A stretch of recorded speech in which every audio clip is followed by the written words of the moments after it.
Hello, and thank you for joining me for Samuel in Springtime, looking at the book of First Samuel.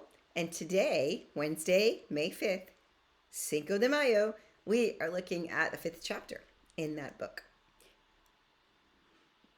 To bring you up to speed from the last episode, the Ark of the Covenant has been taken by the enemy, the Philistines, and they have it. And it wreaks all kinds of havoc upon them. So, this is the first thing that happens. They bring it into the place where their god is. Now, their god is named Dagon. And I'm getting, or Dagon, their Dagon god. I'm getting a picture that their god is symbolized to them in a statue. So, Dagon is a Syrophoenician deity that was adopted by the Philistines as one of their many gods that they worship.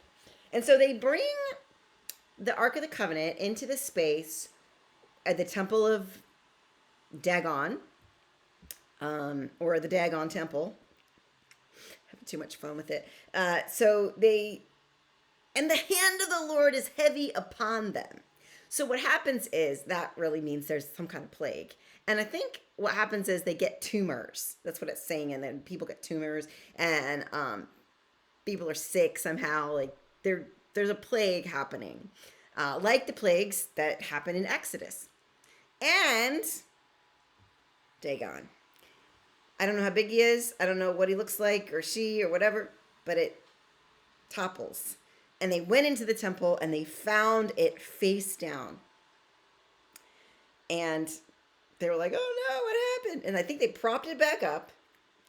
And then they went home. And then the next day they found it and the arms were off.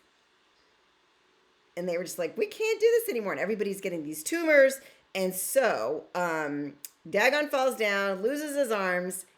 And they say, okay, we need to take this ark somewhere else. We have to get it out of our town. So they take it to Gath. The people of Gath say, oh, we'll take it. It goes to Gath. Same thing.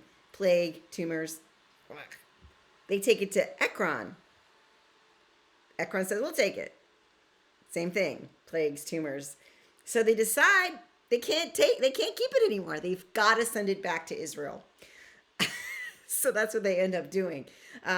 God makes God's way in the form of the Ark of the Covenant back to the people because it's making them sick to have the ark among them. And we know that. We know that from Raiders of the Lost Ark, everyone. Remember how it killed the Nazis? Hello. Just kidding. But I would say we're talking about the Ark of the Covenant.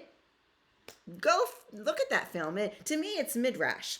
It's telling around scripture, around the way things work. But this is the belief in the power of the ark.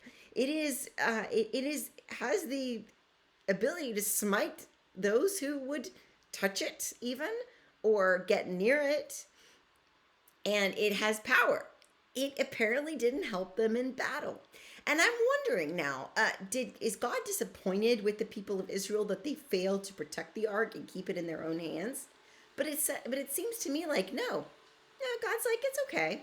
I mean, I'm sad that my people died. I think he said that all people die by the sword and with war. But I think God would say, I need this ark to go back to my people. So these plagues are happening. And to me, it's kind of a grace for the ways in which the people of Israel, the people that are actually meant to be in charge of the ark, like the sons of Eli, have done what was evil in the sight of the Lord and have not done the right thing. And still, God is there, returning the ark to the hands of Israel.